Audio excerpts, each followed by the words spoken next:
ब्रह्म संबुद्धं शुद्धं सिद्धं मतं गुरुं ज्योतिरूपं महादेवं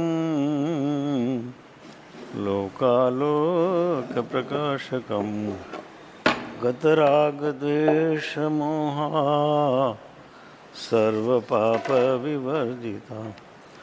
सर्वदा सर्वकालेषु ते भवन्तु जिनोत्तमा पवित्रं परमं ध्येयं परमानन्ददायकं भुक्तिमुक्तिप्रदं नित्यं पठते मङ्गलप्रदं नमो अरिहन्ताणं नमो सिद्धाणं नमो आयर्याणं नमो वज्रायाणं नमो लोये सव्वसाहुणं ऐसो पंचनमुकारो सव्वपावपणासनो मंगलानंच सव्वेसिं परमं हवै मंगलम् ओंकारं बिन्दुसंयुक्तं नित्यं ध्यायन्ति योगिनः कामदं मोक्षदं चैव ओंकाराय नमो नमः अज्ञानतिमिरान्धानां ज्ञानाञ्जनशलाकया नेत्रमुन्मीलितं येन तस्मै श्री गुरुवे नमः। અત્યાર સુધીમાં આપણે જોયું કે જ્યાં સુધી આસક્તિનો બોધ નહીં થાય ત્યાં સુધી આસક્તિ નહીં છૂટે. આસક્તિ યથાર્થ સ્વરૂપમાં નહીં સમજાય ત્યાં સુધી આસક્તિ નહીં છૂટે, અને આસક્તિમાં ઉતર્યા સિવાય પણ આસક્તિ નહીં છૂટે. અનંતકાળથી આપણે આસક્તિમાં ઉતર્યા છીએ પણ સભાનતા નથી, જાગૃતિ નથી. જાગૃતિપૂર્વક જો આસક્તિમાં ઉતરીએ તો આસક્તિનો બોધ થાય, અને આસક્તિનો બોધ થાય તો આસક્તિ સાથેનું તાદાત્મ્ય છૂટી જાય. ત્યાં સુધી આસક્તિ સાથેનું તાદાત્મ્ય છૂટતું નથી. આપણે અનંતવાર પદાર્થો છોડ્યા છે, જીન દીક્ષા ગ્રહણ કરી છે, અનંત સંસારમાં અસંખ્યવાર મનુષ્ય ભવ મળ્યો છે અને જીન દીક્ષા આપણે ગ્રહણ કરી છે. એ કરવા છતાં પણ અંદરમાં આસક્તિ નથી છૂટી, કારણ કે આસક્તિનો બોધ પામ્યા નથી, પદાર્થનો બોધ પામ્યા નથી. એને પદાર્થનો બોધ પદાર્થથી મુક્ત કરે, પદાર્થની યથાર્થ સમજ પદાર્થથી મુક્ત કરે. જ્યાં સુધી પદાર્થની અધકચરી સમજ છે ત્યાં સુધી પદાર્થ પ્રત્યે રાગ ઉત્પન્ન થાય છે, અને પદાર્થની પૂરી સમજ અંદરમાં વૈરાગ્ય પેદા કરે છે. તો પદાર્થની યથાર્થ સમજ જાગૃતિપૂર્વક પદાર્થનો ભોગ પદાર્થમાંથી મુક્ત કરે છે. એ જ્યાં સુધી જાગૃતિ નહીં આવે, એ આપણે ઓગ સંજ્ઞાએ ધર્મ કરીએ છીએ. આ છોડો, તે છોડો, ફલાણું છોડો, ઢીંકણું છોડો, આદેશોના ઉપદેશોના કારણે આપણે એ તરફ ઢળીએ છીએ. પણ વસ્તુસ્થિતિ એ છે કે પદાર્થનું યથાર્થ સ્વરૂપ સમજાયા સિવાય પદાર્થ છોડી શકાશે નહીં. કૃપાળુદેવ એમ કહે છે કે આપણે હીરો સમજીને, એક હીરો કાચમાં પકડ્યો, હાથમાં પકડ્યો હોય અને મુઠ્ઠીમાં જોરથી દબાવી રાખ્યો હોય, પણ જ્યારે સમજાય કે આ કાચનો ટુકડો છે ત્યારે છૂટતા કેટલી વાર લાગશે. એમ પદાર્થને અનંતકાળથી આપણે પકડીને બેઠા છીએ, પદાર્થમાં સુખ છે એમ સમજીને, પણ જે દિવસે પદાર્થનો બોધ થશે અને એમ સમજાશે પદાર્થમાં સુખ નથી, એ જ ક્ષણે પદાર્થમાંથી મુક્ત થશે અને જીવ અનાસક્ત ભાવમાં ઉતરી જશે. પદાર્થ છૂટી જશે. પદાર્થનો તિરસ્કાર કરવાની જરૂર નથી. પદાર્થની ધૂણા, ખેદ, નફરત, તિરસ્કાર, અવહેલના, અવગણના કરવાની જરૂર નથી. પદાર્થનો તિરસ્કાર કરવાથી પદાર્થ નહીં છૂટે. તિરસ્કારમાં પણ પદાર્થની પકડ છે અને આસક્તિમાં પણ પદાર્થની પકડ છે. બંનેમાં પદાર્થની પકડ છે, કારણ કે તિરસ્કારના કેન્દ્રમાં પણ પદાર્થ છે અને રાગના કેન્દ્રમાં પણ પદાર્થ છે.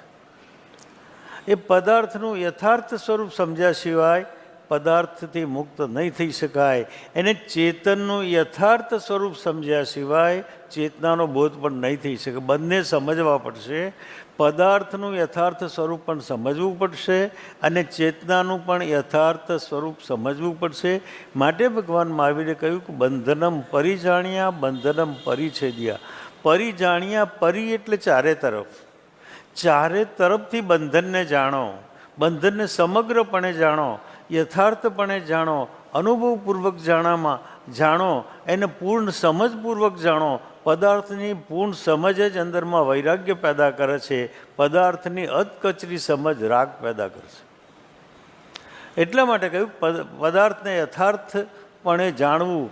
જાગીને આખો સંસાર જ્યારે જોઈશું ત્યારે અંદરમાં વૈરાગ્ય પેદા થશે. પણ મૂંઢશામાં જ્યારે સંસાર તરફ દ્રષ્ટિ હશે ત્યારે સંસારમાં રાગ પેદા થશે. અનંતકાળથી અસંખ્ય મહાપુરુષોએ આપણને બોધ કર્યો છે કે સંસાર અસાર છે, સંસાર દુઃખમય છે, પણ આપણા જીવનમાં કેમ સ્પર્શતી નથી એ બાબત? કારણ કે જાગૃતિપૂર્વક સંસારનો ભોગવટો કર્યો નથી. સમજણપૂર્વક સંસારનો ભોગવટો થયો નથી. અને જે સમજણપૂર્વક નથી થયું એ અંદરમાં રૂપાંતરિત કરતું નથી. જેની સમજ સ્પષ્ટ થાય એનું રૂપાંતરણ આપોઆપ અંદરમાં થાય છે. જેની સમજ સ્પષ્ટ થાય એ વસ્તુ પ્રત્યેનો અભિગમ આપોઆપ અંદરમાં પેદા થાય છે. તો એની યથાર્થ સમજ થાય તો જ અંદરમાંથી આસક્તિ છૂટે. નહીં તો અંદરમાંથી આસક્તિ છૂટતી નથી. પણ આસક્તિ છૂટવાના અનેક પ્રયોગો કરીએ છીએ, પણ એ પ્રયોગો સફળ થતા નથી. એટલા માટે પદાર્થનો યથાર્થ બોધ પોતાના જીવનમાં જોઈશે. અને જ્ઞાન અને અજ્ઞાનમાં શું ફરક છે? જ્ઞાન પદાર્થનો યથાર્થ બોધ આપે છે.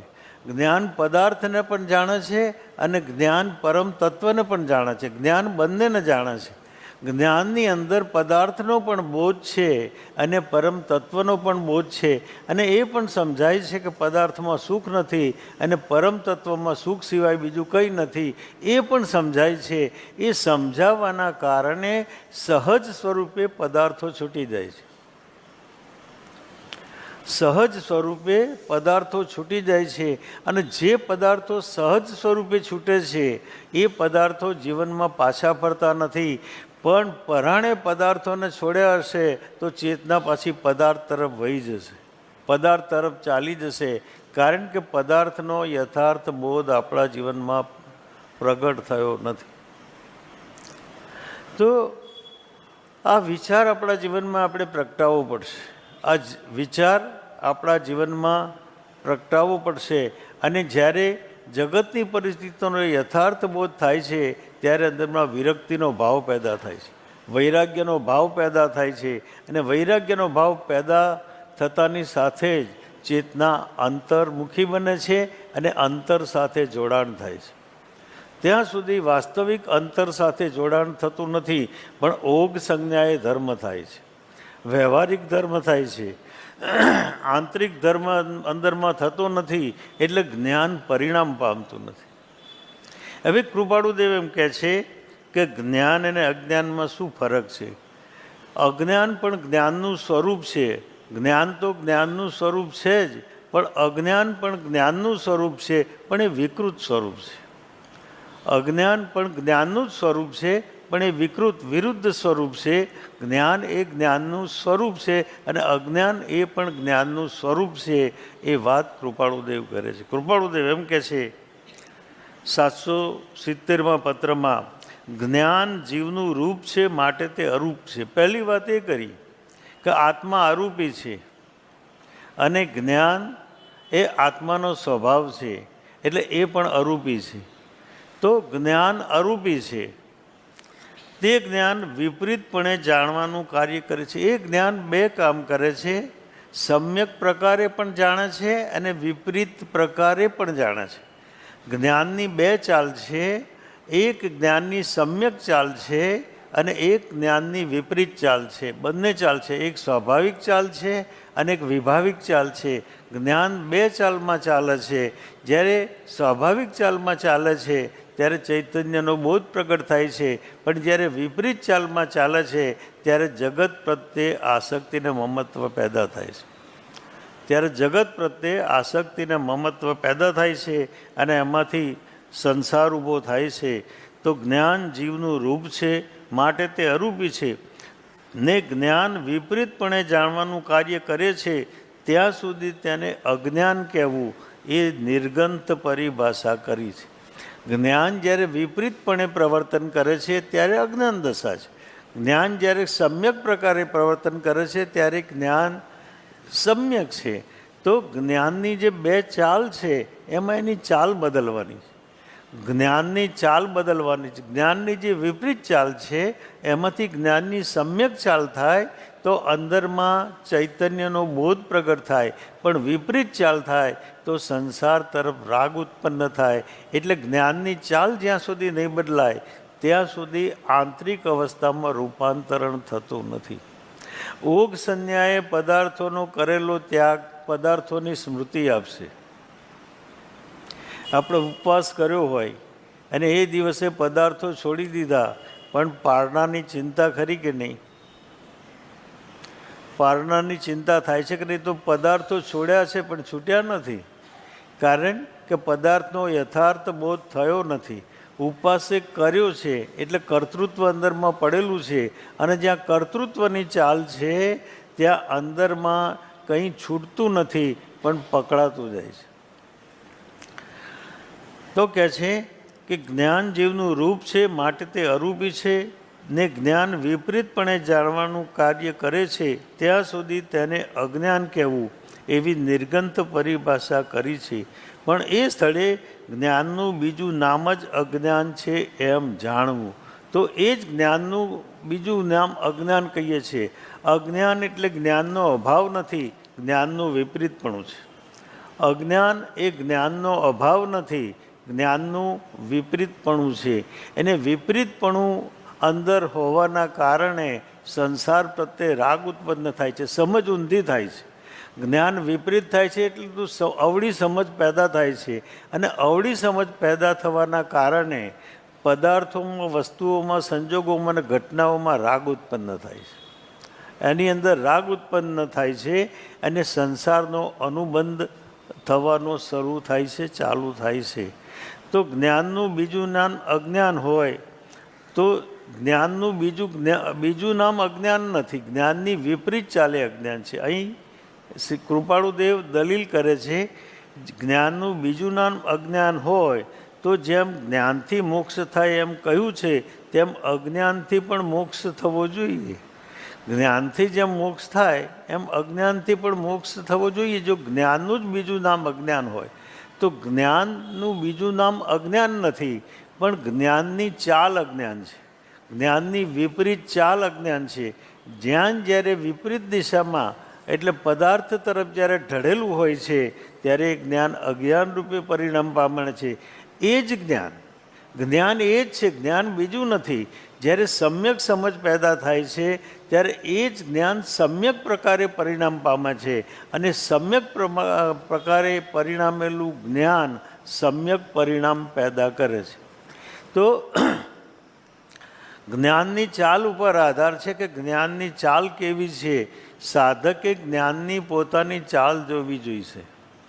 આપણે પદાર્થોને ધિક્કારીએ છીએ, સંસારને ધિક્કારીએ છીએ, કોઈને ધિક્કાર કરવાની જરૂર નથી, આપણા જ્ઞાનની ચાલ બદલવાની જરૂર છે. સંસારને ધિક્કારે શું થશે? સંસાર અસુચિથી ભરેલો છે. જ્ઞાની ક્યારે પણ કહેતા નથી કે સંસાર અસુચિથી ભરેલો છે. જ્ઞાની ક્યારે પણ કહેતા નથી કે સંસાર અસાર છે, કારણ કે જેટલા મહાપુરુષો થયા એટલા સંસારમાં થયા છે. જેટલા અવતારી પુરુષોનું અવતરણ થયું એટલું સંસારમાં થયું છે. ગણધરોનું અવતરણ પણ સંસારમાં થયું છે, તો સંસારને અસાર કેવી રીતે કહીશું? સંસાર પણ સાર છે અને પરમ તત્વ પણ સાર છે, પણ સંસારમાં પોતાની અનુભૂતિ થતી નથી માટે અસાર છે. જ્યાં પોતે પોતાની અનુભૂતિ કરે ત્યાં સાર છે, અને જ્યાં સુધી પોતે પોતાની અનુભૂતિ નહીં કરે ત્યાં સુધી અંતરમાં સમાધાન થવાનું નથી. અંદરમાં શાંતિનો અહેસાસ થઈ શકતો નથી. એટલે ચિત્તમાં એક પ્રકારનો સંઘર્ષ છે જે આપણને દેખાતો નથી, પણ અંદરમાં એક સૂક્ષ્મ સંઘર્ષ છે. અંદરમાં ચેતના પોતાના ગુણો ખીલવવા માટે કોશિશ કરે છે અને જીવની પોતાની ચાલ વિપરીત છે. એટલે વિપરીત ચાલ અને પોતાના ગુણો એ બંને વચ્ચેનો સંઘર્ષ જીવનમાં ચાલ્યા કરે છે. અને સંઘર્ષનું પરિણામ અથવા સંઘર્ષનું નામ જ સંસાર. એ જે સંઘર્ષ ચાલે છે એનું નામ જ સંસાર છે. જે દિવસે વિપરીત ચાલ મટી જશે એ દિવસે સંઘર્ષ મટી જશે, અને સંઘર્ષ મટી જશે ત્યાં જ જ્ઞાનની ચાલ સમ્યક થશે. જ્ઞાનની ચાલ સમ્યક થતાં સમ્યક દર્શનનો બોધ આપોઆપ અંદરમાં પ્રગટ થાય છે. આ જરા થોડું સમજવામાં કઠિન છે, પણ સમજવું તો પડશે. જ્ઞાનની ચાલ નહીં બદલાય ત્યાં સુધી અંદરમાં અવસ્થા પ્રાપ્ત નહીં થાય. અંદરમાં અવસ્થા પ્રાપ્ત નહીં થાય. આપણી વૃત્તિઓ આપણે નાખી છે અંદર. વૃત્તિઓ એના મેળે અંદર આવી નથી. પદાર્થના રસના કારણે વૃત્તિઓને, પદાર્થ અથવા વ્યક્તિના રસના કારણે વૃત્તિઓ અંદરમાં નાખેલી છે, અને વૃત્તિ વિચાર દ્વારા અંદરમાં ગઈ છે. વૃત્તિનું પ્રવેશ દ્વાર વિચાર છે. જ્યાં સુધી વિચાર એ તરફ નહીં ઠેડે ત્યાં સુધી અંદરમાં વૃત્તિ બનતી નથી, કારણ કે વિચાર ઘૂંટાય. વિચાર ઘૂંટાય ત્યારે ભાવના બને, ભાવના ઘૂંટાય ત્યારે સંસ્કાર બને, સંસ્કાર ઘૂંટાય ત્યારે બોધ બને, અને બોધ ઘૂંટાય ત્યારે સંજ્ઞા બને. તો આખી સંજ્ઞા એટલે સ્વાભાવિક રીતે થતો વ્યવહાર અથવા સ્વાભાવિક રીતે જીવાતી અવસ્થા એ પોતાની સંજ્ઞા છે. પણ એ સંજ્ઞા થવાનું કારણ વિચાર છે. વિચારથી અંદરમાં પ્રવેશ થાય છે. એટલે વિચારથી જ છૂટાય અને વિચારથી જ બંધાય. જીવ વિચારથી જ છૂટે છે ને વિચારથી જ બંધાય છે. એટલા માટે કૃપાળુદેવે કહ્યું કે આત્મભ્રાંતિ સમ રોગ નહીં, સદગુરુ વૈદ્ય સુજાણ, ગુરુ આજ્ઞા સમ પથ્ય નહીં, ઔષધ વિચાર ધ્યાન. ધ્યાનના બે જ સાધનો આપ્યા, વિચાર અને ધ્યાન, વિચાર અને ધ્યાન, વિચાર અને ધ્યાન.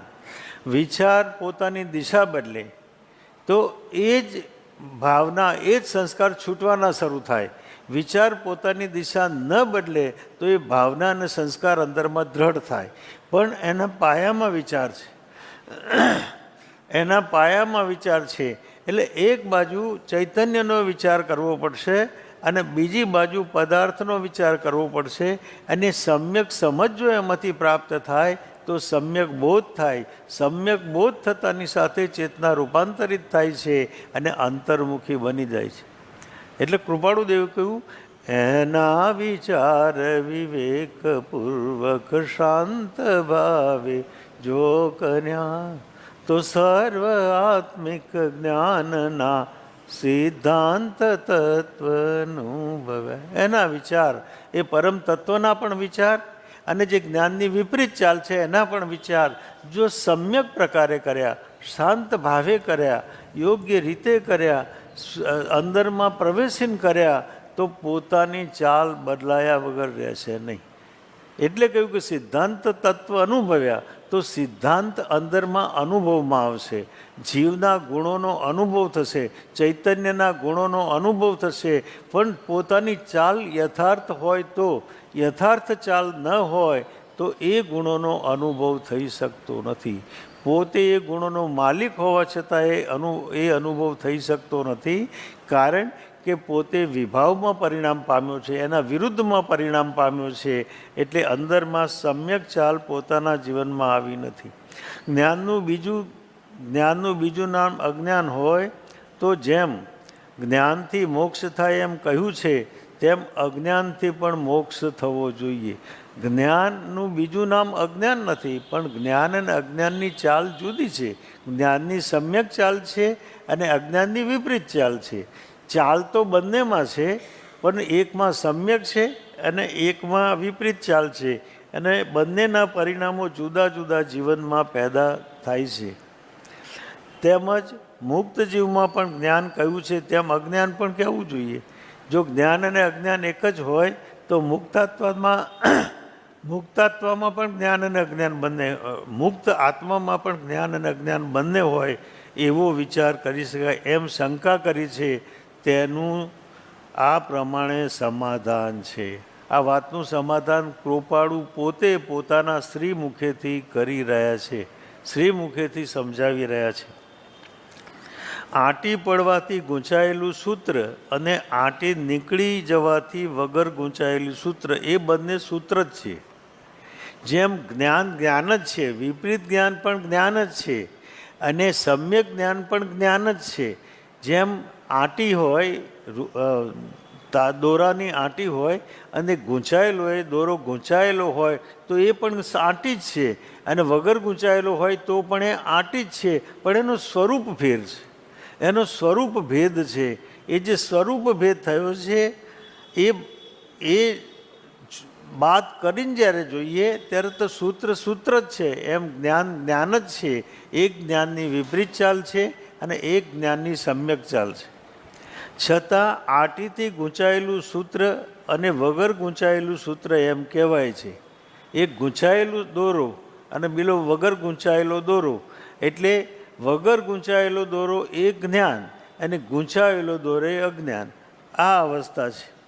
તેમ મિથ્યાત્વ જ્ઞાન તે અજ્ઞાન અને સમ્યક જ્ઞાન તે જ્ઞાન એમ પરિભાષા કરી. મિથ્યાત્વ જ્ઞાન એટલે વિપરીત ચાલવાળું જ્ઞાન તે અજ્ઞાન, અને સમ્યક જ્ઞાનની ચાલવાળું જ્ઞાન તે સમ્યક જ્ઞાન. એ બંને જ્ઞાનમાં એની ચાલ વિપરીત છે. જ્ઞાન એક જ છે પણ ચાલ વિપરીત છે, એમ પરિભાષા કરી છે. પણ મિથ્યાત્વ જ્ઞાન તે જળ અને સમ્યક જ્ઞાન તે ચેતન એમ નથી. મિથ્યાત્વ જ્ઞાન જળ નથી અને સમ્યક જ્ઞાન ચેતન નથી. બંને જ્ઞાન જ છે, બંને જ્ઞાનની જ આંતરિક અવસ્થા છે. જેમ આંટીવાળું સૂત્ર, આંટી વગરનું સૂત્ર, બંને સૂત્ર જ છે, તેમ મિથ્યાત્વ જ્ઞાનથી સંસાર પરિભ્રમણ થાય.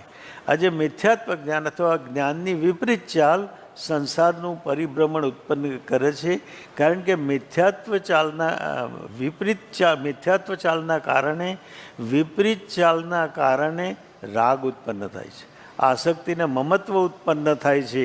એના કારણે એ સંસારનું પરિભ્રમણ કરાવે છે. અને સમ્યક જ્ઞાનથી મોક્ષ થાય. જ્યારે એ ચાલ બદલાય છે ત્યારે મોક્ષનું કારણ બને છે. જીવ પોતે આપોઆપ અંતર્મુખી બની જાય છે. જેમ અત્રેથી પૂર્વ દિશા તરફ 10 ગાઉ ઉપર એક ગામ છે, ત્યાં જવાને નીકળેલો માણસ દિશાભ્રમથી પૂર્વને બદલે પશ્ચિમમાં ચાલ્યો જાય તો ચાલવાની ગતિ તો થઈ છે. ત્યાં પૂર્વમાં ચાલ્યો કે પશ્ચિમમાં ચાલ્યો એ વિચારતા પહેલાં એને ચાલવાની ગતિ તો કરી છે, પણ ભૂલ એ થઈ છે કે પૂર્વના બદલામાં પશ્ચિમ ચાલ્યો છે. પૂર્વના બદલામાં પશ્ચિમ ચાલ્યો છે. એટલે જ્યારે એ પૂર્વમાં ચાલે છે ત્યારે એની સમ્યક ચાલ છે, પણ જ્યારે પશ્ચિમમાં ચાલે છે ત્યારે તેની વિપરીત ચાલ છે. અને વિપરીત ચાલ એનું નામ સંસાર, અને સમ્યક ચાલ એનું નામ પરમ તત્વની અનુભૂતિ.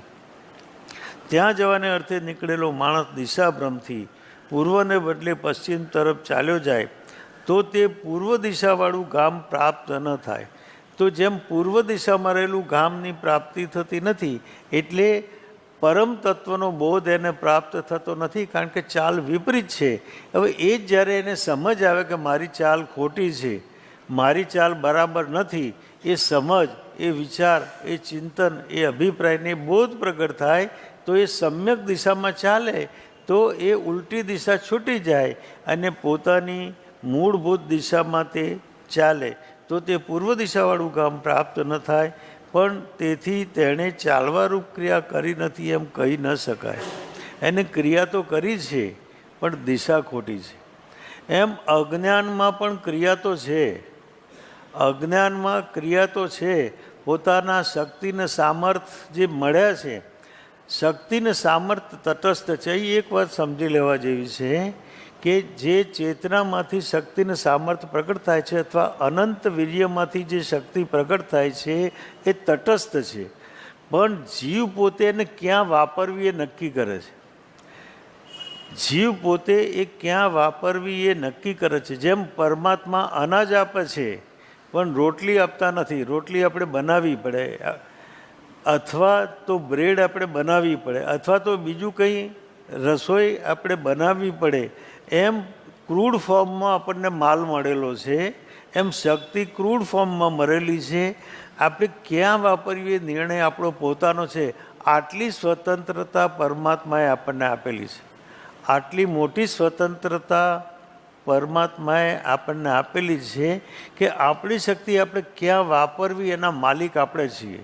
નિર્ણય આપણો જોઈએ. જેમ કે પોતાને વારસામાં મળેલી લક્ષ્મી હોય અને પોતાના પિતાનો દેહ છૂટી જાય પછી વારસામાં મળેલી લક્ષ્મી જેને મળી છે એ પોતે લક્ષ્મીનો ઉપયોગ કરવા માટે સ્વતંત્ર છે. એને સત્કાર્ય કરવું હોય તો એના માટે પણ સ્વતંત્ર છે અને દુષ્કાર્ય કરવું હોય તો એના માટે પણ સ્વતંત્ર છે. એમ જે અંદરમાંથી ચેતસિક શક્તિ પેદા થાય છે, જે ચેતનાની શક્તિનો આવિર્ભાવ થાય છે, એ તટસ્થ છે, એ ન્યુટ્રલ છે. એ તટસ્થ છે, એ ન્યુટ્રલ છે. પણ જીવની પોતાની પ્રકૃતિ, પોતાનો વિચાર અથવા પોતાનો સ્વીકાર એ પ્રમાણે એનો ઉપયોગ કરે છે. જેમ વારસામાં મળેલી સંપત્તિ દીકરો ઉડાવવી હોય તો ઉડાવી શકે છે અને એને સંભાળવી હોય તો સંભાળી શકે છે. એમ આપણા પરમપિતાએ એટલે ચૈતન્યએ આપણને જે શક્તિ આપી છે એનો આપણે સારો ઉપયોગ પણ કરી શકીએ છીએ અને ખોટો ઉપયોગ પણ કરી શકીએ છીએ. એટલે સંસાર વધારવામાં પણ વાપરી શકીએ છીએ અને સંસાર તોડવામાં પણ વાપરી શકીએ છીએ. નિર્ણય આપણો પોતાનો છે. એટલે કૃપાળુદેવે કહ્યું, જો ચેતન કરતું નથી, નથી થતા તો કર. જો ચેતન એટલે પોતે, પોતાનો નિર્ણય, પોતાનો અભિપ્રાય જ્યાં ઢળે છે. એટલે કે રુચિ અનુયાયી વીર્ય. અભિપ્રાય ક્યાં ઢળશે? પોતાની જ્યાં રુચિ હશે, જ્યાં રસ હશે, જ્યાં ઇન્ટરેસ્ટ હશે ત્યાં પોતાનો અભિપ્રાય ઢળશે અને જ્યાં પોતાનો અભિપ્રાય ઢળશે ત્યાં શક્તિને સામર્થ્ય ઢળશે.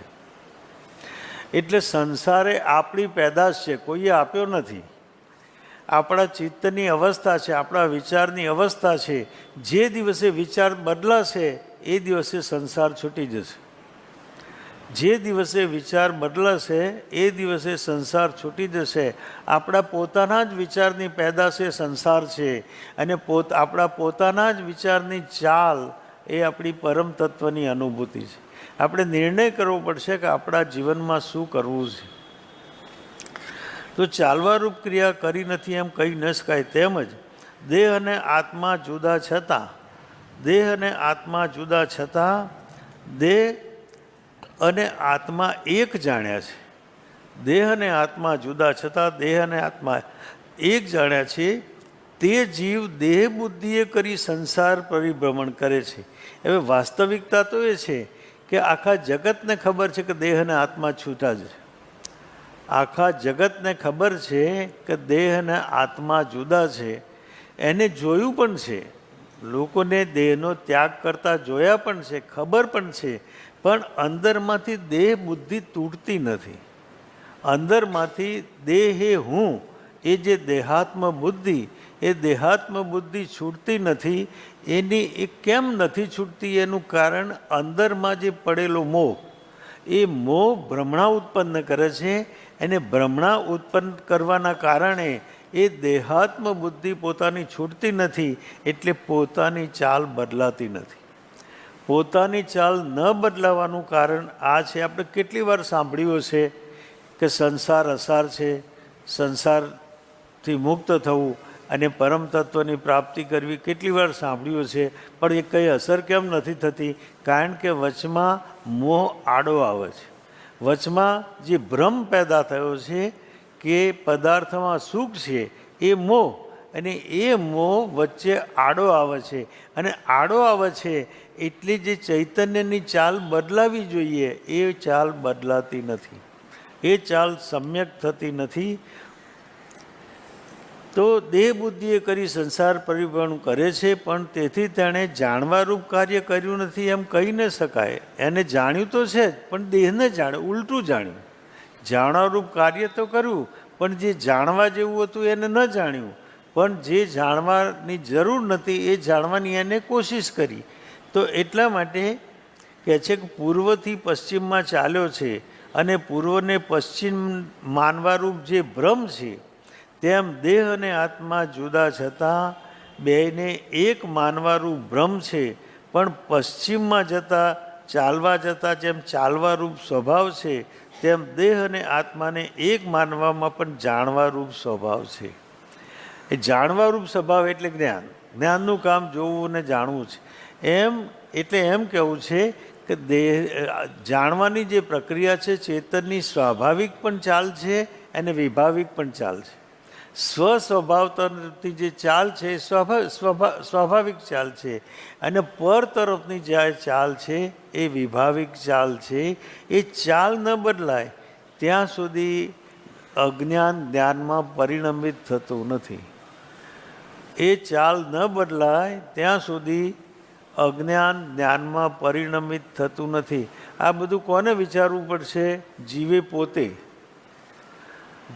પોતે વિચારવું પડશે. આપણે જ્યારે વિચારતો હશે ત્યારે એને ઉપદેશ આપનારા મળશે, એને સદગુરુ મળશે, એને દોરનારા મળશે.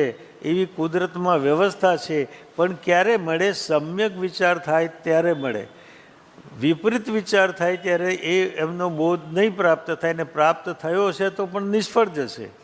જ્યારે સમ્યક ચાલ થાય ત્યારે સત્પુરુષ અને એને સમજાવનારા વ્યક્તિઓ વચ્ચે મળી જાય છે.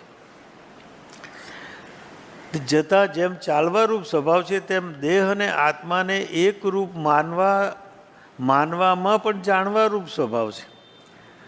જેમ વિરુદ્ધ ચાલવામાં પણ જ્ઞાન જ જાણે છે, અને એ દિશામાં ચાલવાનું પણ જ્ઞાન જ જાણે છે. બંને કામ જ્ઞાન કરે છે, પણ એકમાં જ્ઞાન અજ્ઞાન પરિણામી છે અને બીજામાં જ્ઞાન પરિણામી છે, પોતાના સ્વભાવ પરિણામી છે.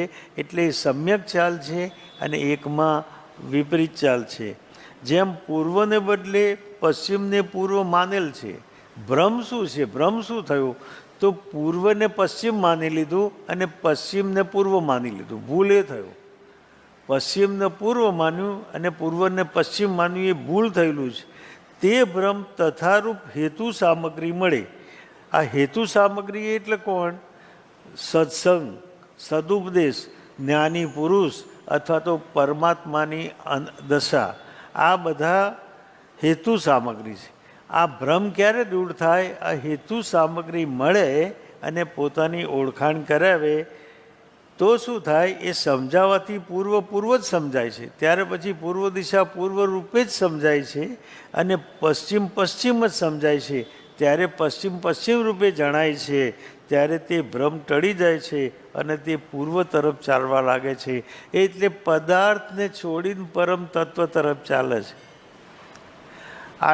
આટલા બધા ઉપદેશ આપણે સાંભળ્યા હોય તો પરિણામ કેમ પામતા નથી? પેલો ભ્રમ છૂટતો નથી. પેલો ભ્રમ જે મોહના કારણે પેદા થયો છે એ છૂટતો નથી. એને બીજી મહત્ત્વની વાત એ છે કે અનંતકાળનો ભ્રમ છે. એ આજનો ભ્રમ નથી, અનંતકાળનો ભ્રમ છે. એટલે એટલો પ્રગાઢ થયેલો છે, એટલો એકત્વ સ્વરૂપ થયેલો છે કે આપણને ભ્રમ લાગતો જ નથી, પણ એ સાચું લાગે છે. એના કારણે જીવ પોતાની ચાલ બદલી શકતો નથી. એના કારણે જીવને પોતાની ચાલ બદલાતી નથી. તેમ દેહ અને આત્માને એક માનેલ છે.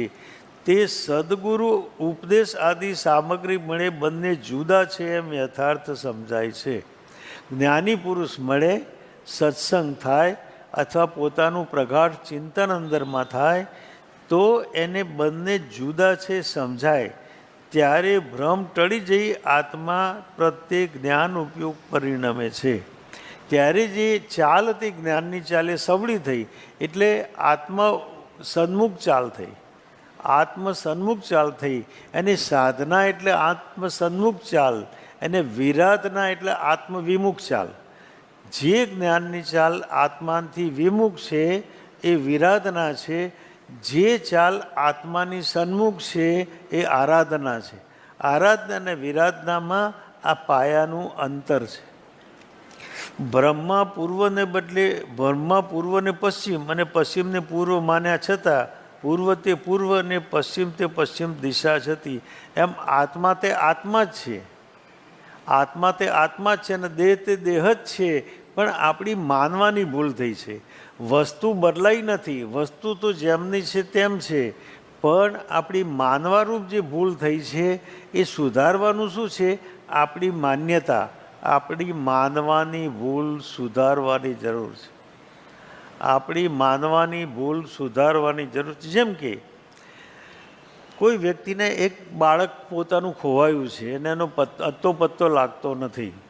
હવે એક બાળક પોતાના ઘરે રોજ ભીખ માગવા માટે આવે છે અને વ્યક્તિ ભીખ પણ આપે છે. પણ એ વ્યક્તિ એક દિવસ ભીખ માગવા આવે છે અને સાથે બીજો કોઈ ઓળખીતો વ્યક્તિ આવે છે અને આ બાળકને ઓળખી જાય છે, કાયમનું ખોવાયેલું બાળક છે. અને એ જ્યારે હવે એમને ઓળખાણ આપે કે આ તમારું ખોવાયેલું બાળક એ આ છે, તમે જુઓ એના ઉપર જે નિશાન હતા એ નિશાન એની અંદર છે, તો તમને સમજાશે કે તમારું બાળક છે. એ જુએ છે અને એમને સમજાય છે, પછી એની સાથેનો વર્તાવ બદલાઈ જશે કે એનો એ જ રહેશે? અત્યાર સુધી ભિખારી દેખાતો હતો, પણ અત્યારે દીકરો દેખાય છે. અત્યાર સુધી ભિખારી દેખાતો હતો, જ્યારે સમજ ફરી ત્યારે દીકરો દેખાયો. એમ અજ્ઞાનના કારણે, જ્ઞાનની વિપરીત ચાલના કારણે સંસાર સારો લાગતો હતો. હવે એમ કહે છે કે સંસાર જે હોય ખરો, પણ મને સંસારમાં રસ નથી. ત્યાંથી વૈરાગ્યની ઝલક ઉઠે છે, ત્યાંથી વૈરાગ્ય પ્રગટ થાય છે. તો સમજ વગર વૈરાગ્ય ઉઠતો નથી, સમ્યક વગર વૈરાગ્ય અંદરમાં પ્રગટતો નથી. જ્યાં સુધી સમજ અંદરમાં પ્રાપ્ત નહીં થાય ત્યાં સુધી વૈરાગ્ય પોતાનામાં પ્રગટતો નથી. આ વાત આટલે આપણે રાખીએ છીએ. સાંજે આનાથી આગળનો સ્વાધ્યાય જોઈશું. હવે ધ્યાનનો પ્રયોગ હવે આપણે શરૂ કરીએ છીએ.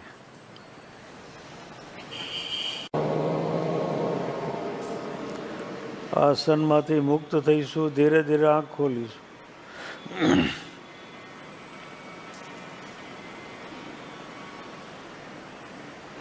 હરિહંત ભજો, હરિહંત ભજો, હરિહંત હરિહંત ભજો.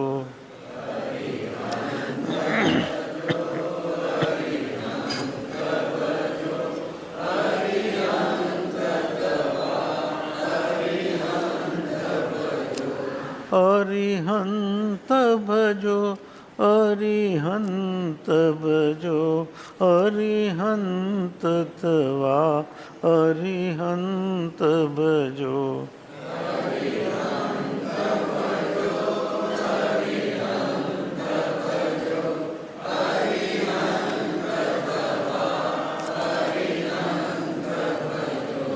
વિતરાગ ભજો, વિતરાગ ભજો, વિતરાગ વિતરાગ ભજો.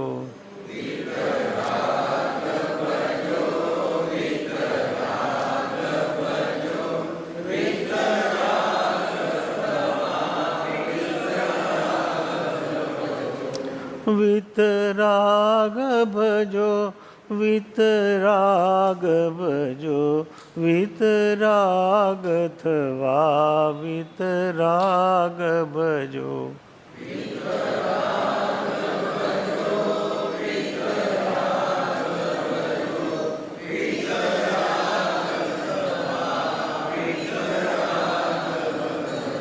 ભગવંત ભજો, ભગવંત ભજો, ભગવંત ભગવંત ભજો.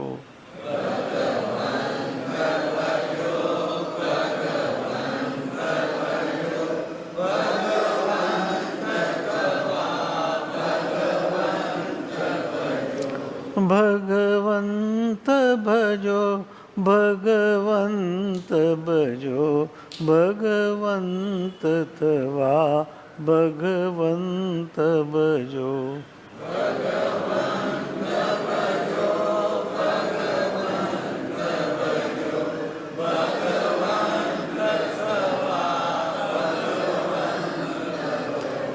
આ સેશન અહીં પૂરું થાય છે. સૌને ધામ અનંત સુસંત છે, દિન રાત રહે તદ ધ્યાનમય, પર શાંતિ અનંત સુધામય જય, પ્રણમો પદતે વરતે જયત, ઓ પ્રણમો પદતે વરતે જયતે ઓ.